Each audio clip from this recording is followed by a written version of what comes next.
Uko na hiyo ni backup ilikuwa hapa? Okay.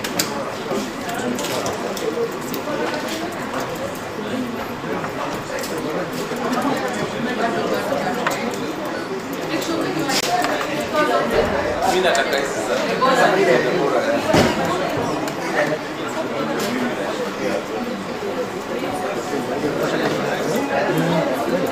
Ongeza tu hapo kidogo.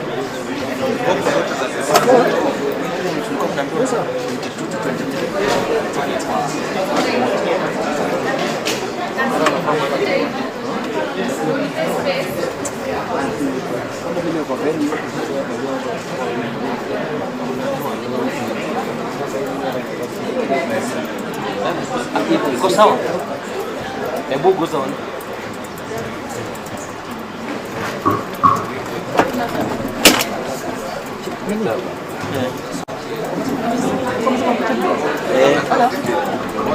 Yes, sasa wanakaa. Wanaendelea? Facilitation. Poa. Acha waendelee. Chama na merudi kweli. Wewe, nasikia tulikuwa na moto huko. Bado? Ngoja 13.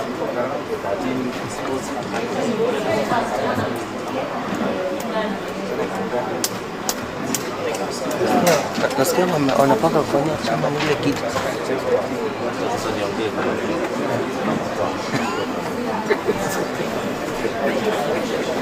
yako. I didn't hear you. Umemwambia? Betty.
Mwalimu, unafika? Kimchumba kwenda.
Kuna meeting na simu lakini sioni nikienda.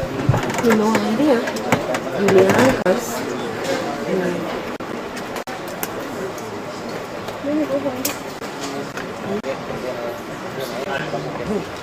Kwa ndafuta MCK number. Hacha nikuje niweke. Hakuna kitu inaandika. Ja.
Uinuliwe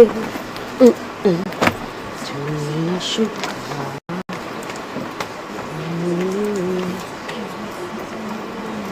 wapotea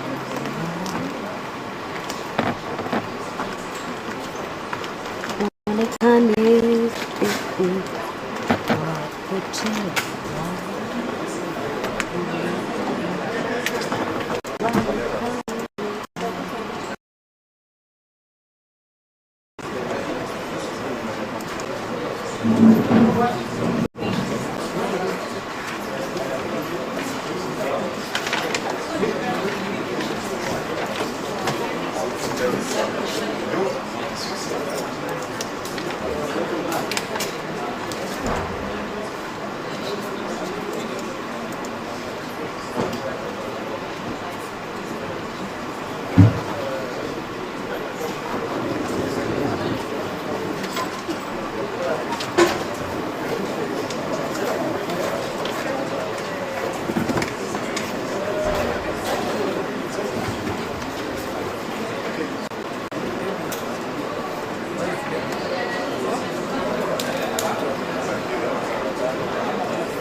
But nimechoka.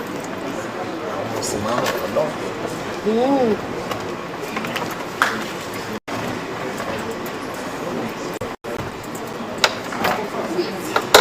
kwa Anastai huyo alikuwa hata I think kama step out although kuna yule mwenye alikuwa nafaa kuja step in, but you could just cheza ukipima kichelewa ndio.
huko ndani.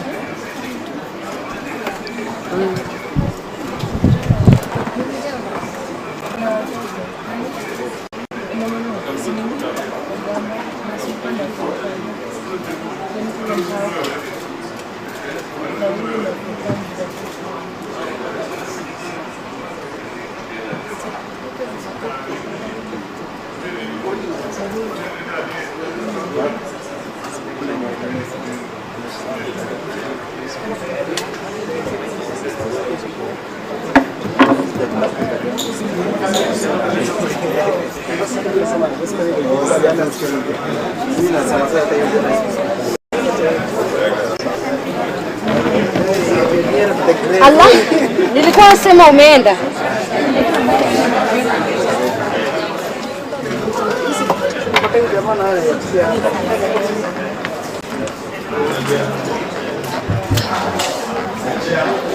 Hapa siwezi tuacha tu nisifikie hapa.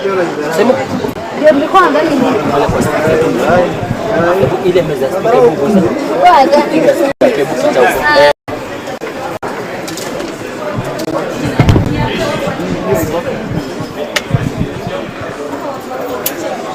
shika tu.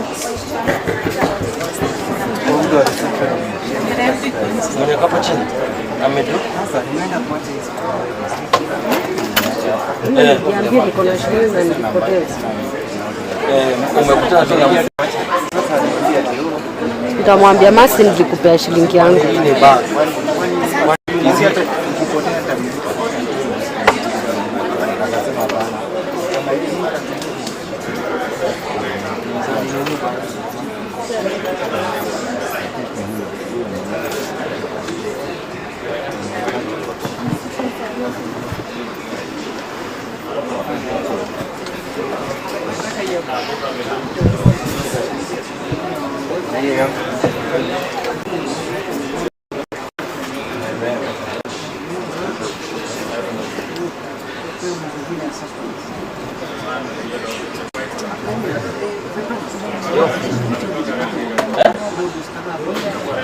umekati zote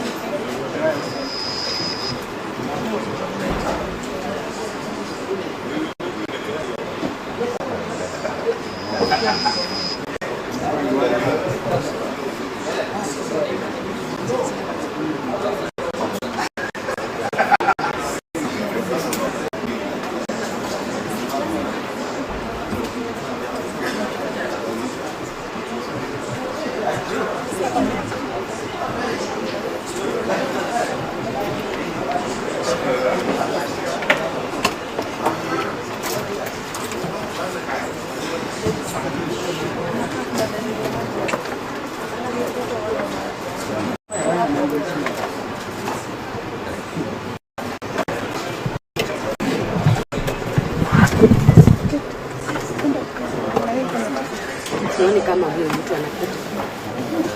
Nenda mkaa kudenu. Hapa siwezi tosha hata nikalia. Na mimi ni mkubwa. Ama ukaile kiti ya kwangu arudi. Nani huyu kwenye amesimama huyu? Kwangu alikuwa amekaa hapo na arudi. But unaona mtu anakuja na yes. Hawaingii. Naona kuna shughuli huko juu. Ndio sasa mnaingia na nini?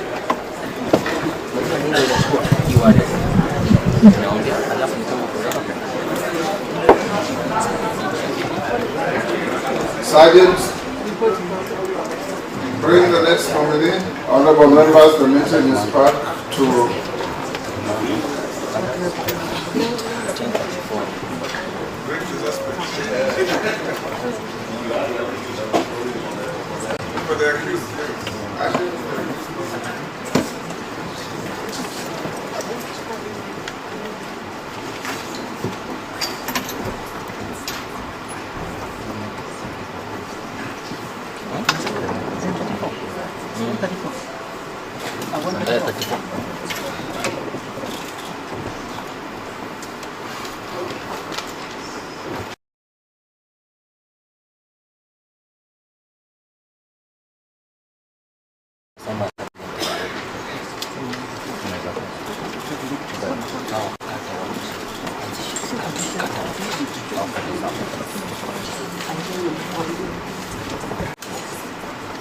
Good afternoon, Alice. Maybe I should not call you Alice, I should call you good afternoon, Nominee.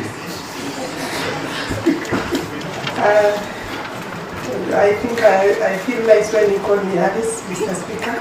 And maybe I should also call you Chairman. I don't know, I need guidance. Yes. I think you are both. I'm both.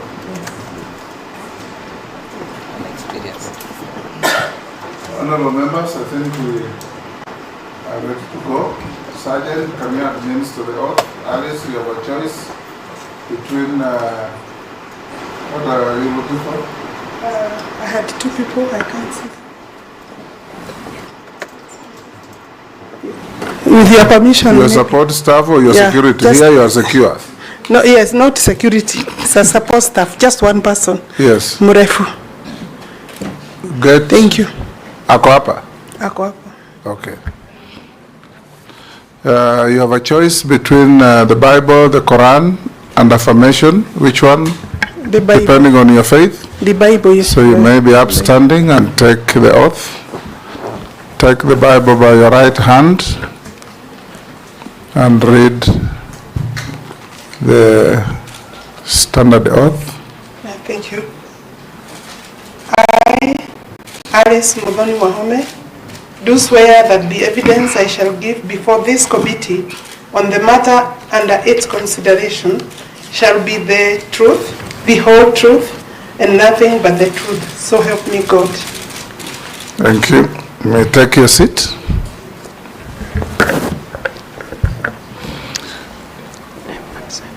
Alice, if you have your documents, pass them on to the clerk so that as we proceed with the process, they'll be verifying your originals against what you submitted. Welcome to this approval hearings of vetting. I'm the Speaker of the National Assembly and Chairman of the Appointments Committee. On my right is the Honorable Gladys Boss, Deputy Speaker. Sarah Kyoko is our Deputy Clerk. I will invite all members to introduce themselves, starting with Naisula. Naisula Lesuda, MP Samburu West. Mani Shongwa. Nelson Koech, Belgot. Kosing David, Poko South. Gikaria David. Masemeri, Teso South.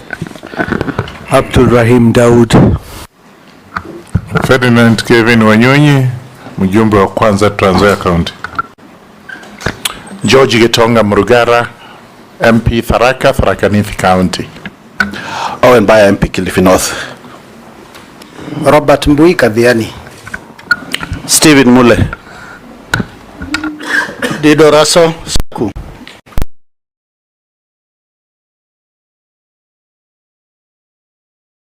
Mukami Washira, Nyeri County. Lastly, Caleb Amisi Saboti. Welcome, Honorable Alice Wahome. This is a distinction for you to be vetted twice by the same committee within the same political term. We vetted you some time back in 2022, and we have received communication from the President that he has nominated you to the Ministry of Lands, Public Works, Housing and Urban Development, the same ministry that you are here. We invite you to introduce yourself. We are conscious of the fact that you are a former colleague in the House, but for the record, introduce yourself, your name, your educational background, your experience, your key competences, and your suitability for appointment as Cabinet Secretary within 5 minutes. Thank you, Honorable Chair, to this appointment committee. Sorry? Chairman or Speaker? Not Yes. Chair. I'm sitting on a chair.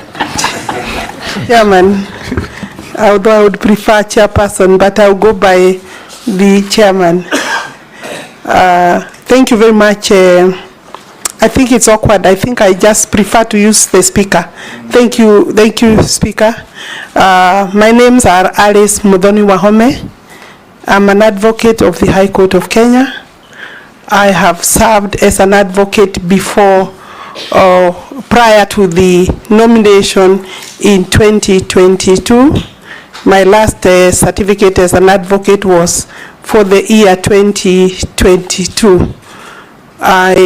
Thereafter, I'm a graduate, therefore, of the Nairobi University Law Faculty.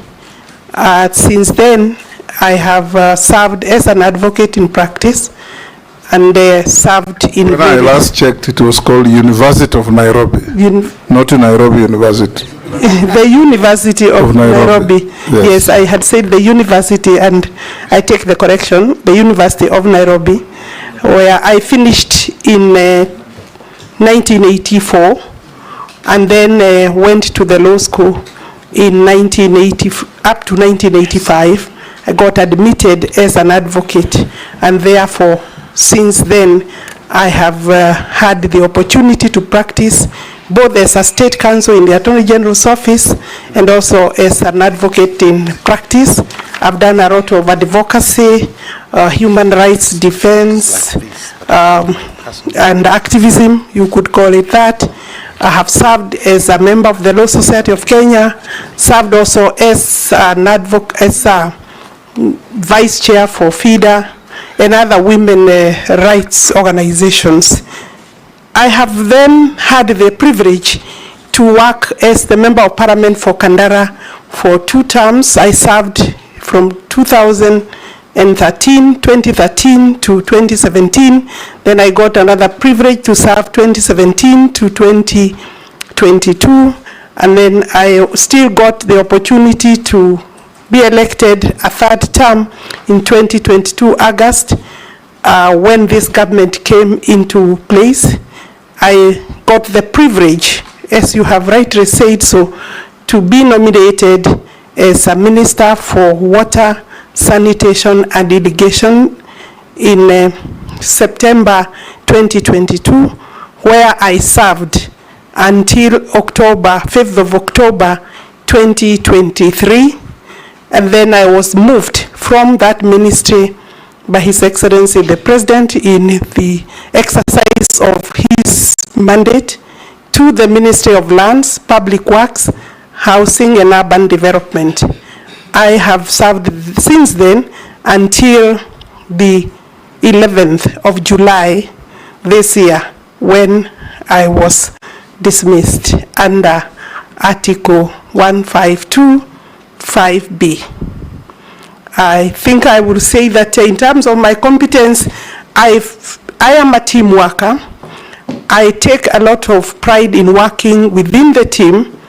I have had the privilege, prior I have talked about advocacy and training and litigation as a litigation lawyer, but within the Ministry of Water, I did various matters, various things in terms of the work, which was new to me that time. And my handover report speaks for itself.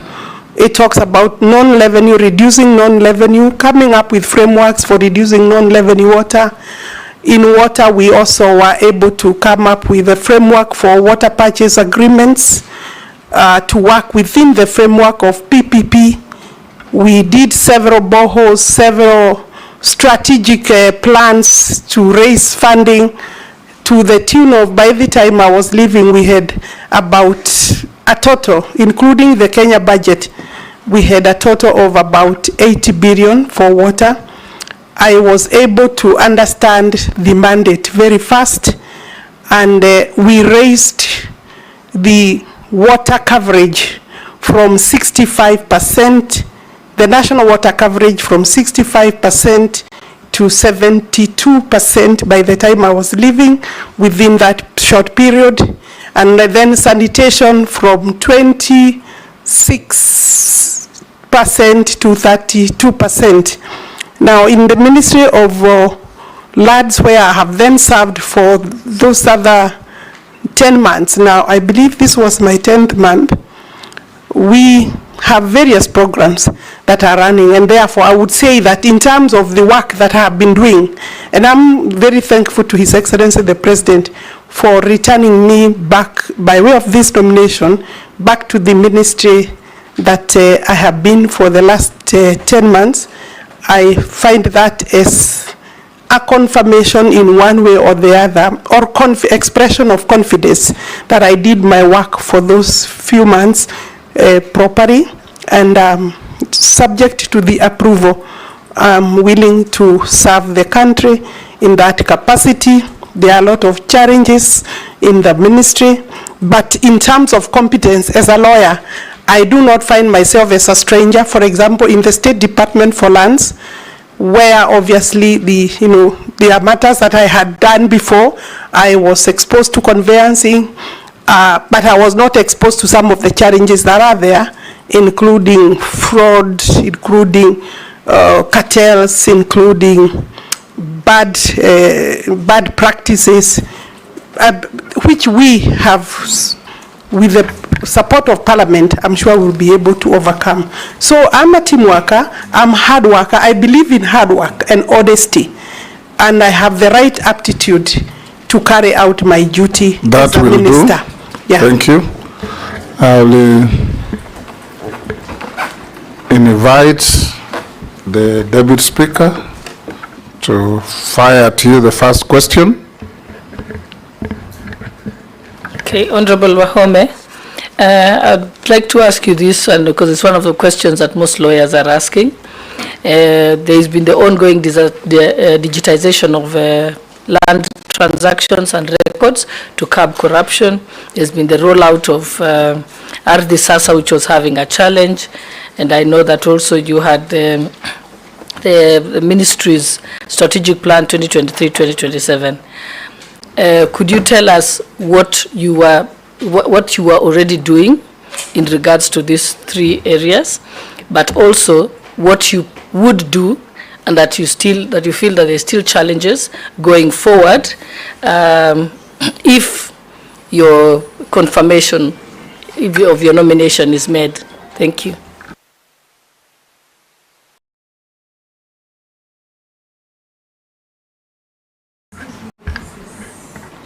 I thought you said you have some support staff with you.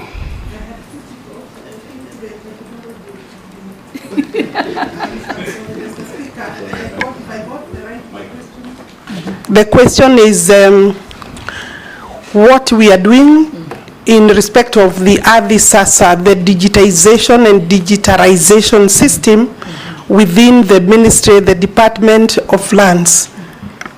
And that there are several questions coming towards that particular strategy to deal with the land. One, this particular program is meant to bring efficiency to secure land records and to provide maybe surety that the security of the records will be maintained with integrity.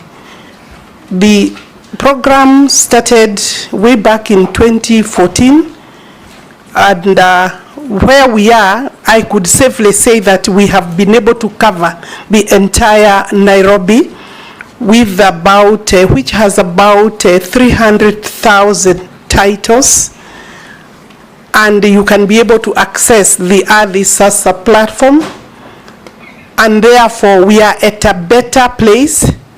But I still know that there are a few records that we are still working on loading. And of course, with the huge developments that are coming up, we will still require to have a bigger space in terms of that platform so that we can capture land in real time, be able to give records to the public in real time, and accessibility becomes easier and more assured. The story of missing files should be one of our bad history, so that this is a system that we should encourage, embrace as an information management system. What we have moved now to Murang'a, to Isiolo, to Mombasa with the same system, and we are already working in another 27 registries where we have been able to take our scanners, because the first exercise you do is to network within provide the infrastructure, then you do the scanning of the records. You know, our records have been manual. We want to, of course, to get rid of the manual records, not completely throw away the records, but be able to know that we have the information system secure, properly secured, but then the records are put on, on board, loaded.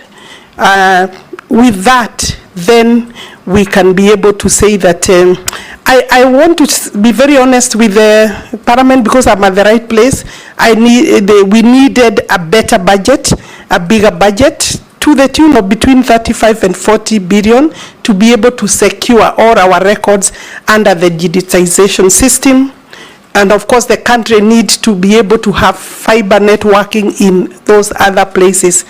And therefore, another maybe 5 years, we can safely be able to do this, provided that we get sufficient budget as a country to cover it. And yeah. Majority Leader. Mr. Speaker, yes, nominee. Your gadget is not working. No, it's working now.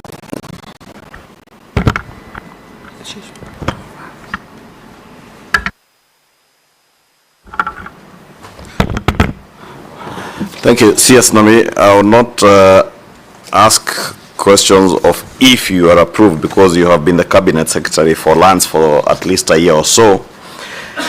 And you are aware there have been very many cases of land grabbing around the country. And we've also seen you on TV on some land which was alleged to have been grabbed somewhere in Loresho. And you also know of many other cases that have been brought to your attention, or the attention of your office, your former office at the Ministry of Lands, around Windsor and other areas.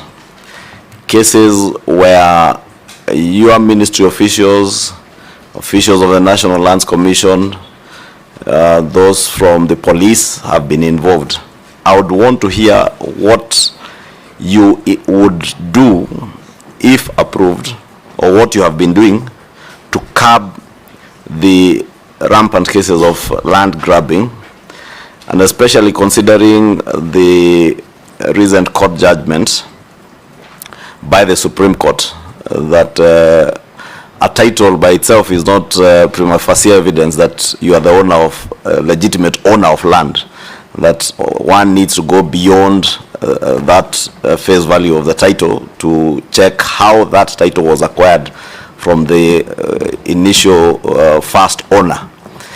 And you're aware, many of the cases that you have been dealing with are cases where land is illegally transferred from the bona fide owners to land grabbers, and with the protection of or facilitation of officers in the Ministry of Lands and protection of other government officers, including the police, they take away people's land. What is it that you have been doing to address that, and what will you do that will now completely curb that vice? Lastly is your engagements with the National Lands Commission. I would want to hear your firm commitment to respecting independent constitutional commissions like that of the National Lands Commission, knowing their boundaries between the work of the ministry and independent commissions like the National Lands Commission. What is your position on the role of the National Lands Commission vis-a-vis the role of the ministry that you have been working in? Thank you. Go ahead. Thank you very much, Honorable Ichung'wa, for those questions. It is true, and it should be actually a national tragedy to have the fact to have a situation where a title is not prima facie evidence, necessary prima facie evidence of ownership.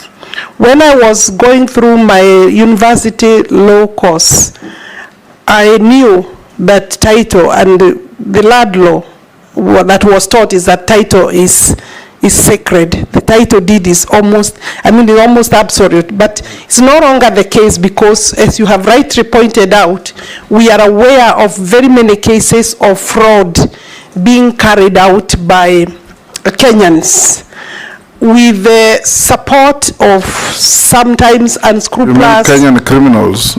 Because not every Kenyan is carrying out fraud. Kenyan fraudsters. Yes. Kenyan fraudsters and cartels.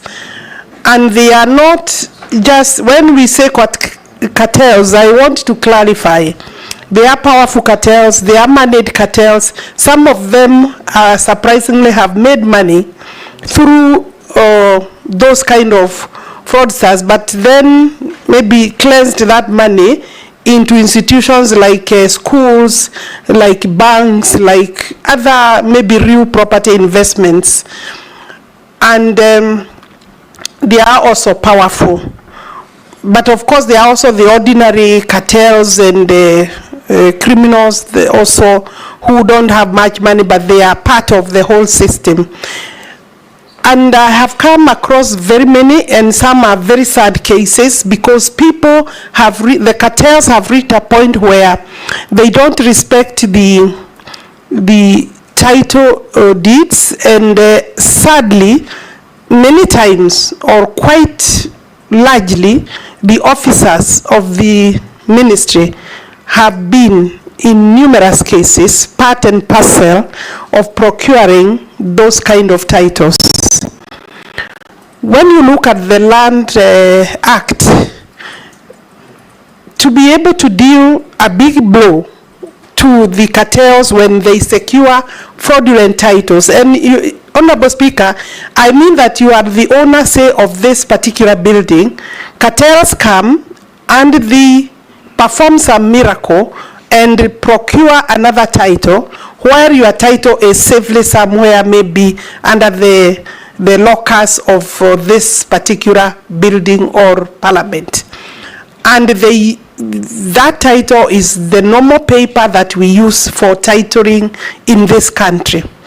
But other times it could be that paper, but the signatures are superimposed, or signatures of former commissioners of lands, maybe former registrars, both dead and alive, or not that they are the ones who sign, but some of our retired officers have also been part of that cartel. They've been signing. Some in their death, they are said to have signed.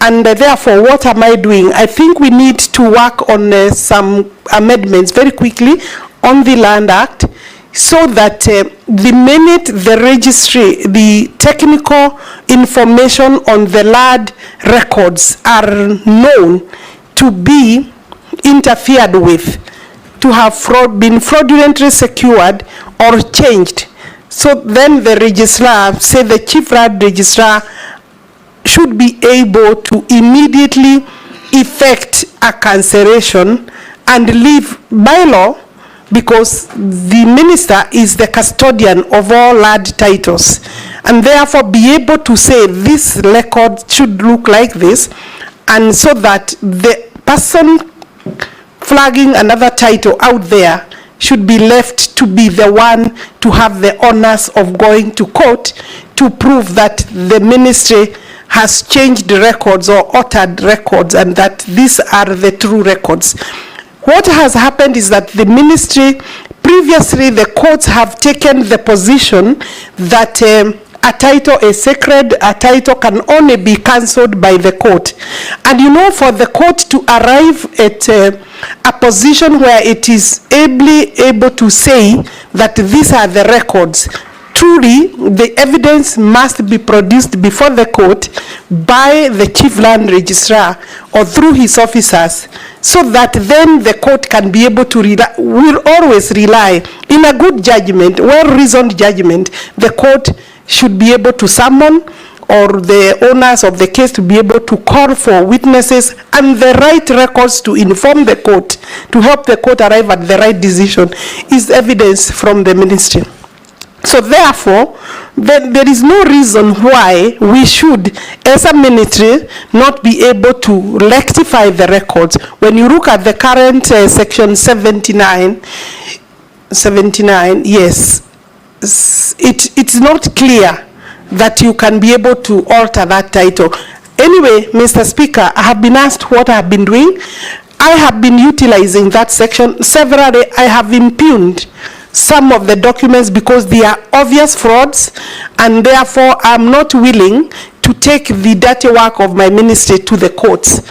Let the person alluding or alleging that they have a good title go take me to court, and that should happen to the same for everybody. What has the fraudsters have actually taken that section and utilized it in their favor, and you know they have the money to influence, to pay lawyers, good lawyers, and eventually you may be the owner of the title and find yourself losing. It has happened.